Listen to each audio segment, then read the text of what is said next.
are the basic steps to going green?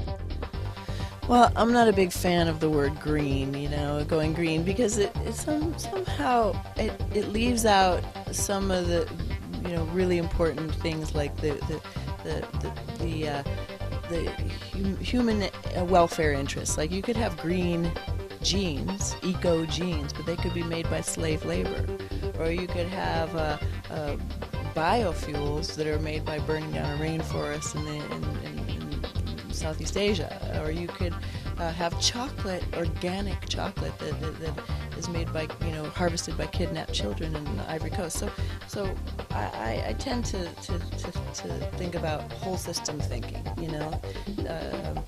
things that take into consideration the welfare of other species, human welfare, and the welfare of the other ecosystems as well. So it's sort of a more integrated approach than just green. Green is sort of a fad trend word that's been co-opted, unfortunately, by a lot of different corporations and organizations that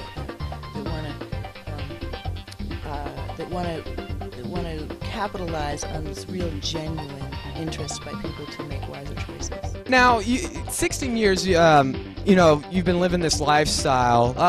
Was it a hard transition at all, or was it a little bit easy, maybe? When I started getting off the grid, it was a little bit complicated because there wasn't as many options available as there are now, and it was a little difficult to find out information, about what things work and what don't, and what doesn't work. And now there's a lot more access to goods and services out there, and so it's kind of a good time to do it, to get yourself together and start living by your beliefs. What's it really going to take to get people to change? Because I know one fear in people is really that change, giving up, cutting back on texting, cutting back on certain lifestyles. What can we do as a society different to change our lives? I think that that it's sacrifice used to be something that was considered holy and noble, and now it's looked at as like, no, I don't want to have to sacrifice, But I think that simplifying one's life is always a good thing. It creates less of a headache, and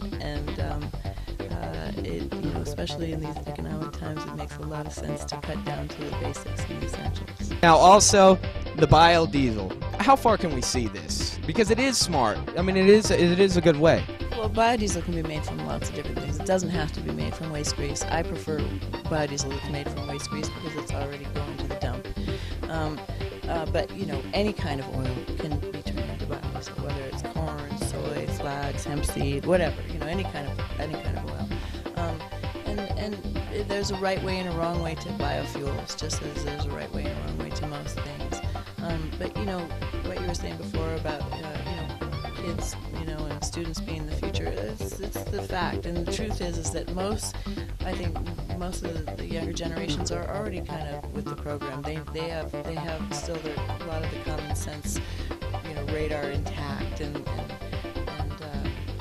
kind of know, intuitively what's wise and what isn't. So it's mostly the older generations, that we have to re-educate, because they're the ones who kind of set this American dream of bigger is better and more is more, rather than things on a human scale.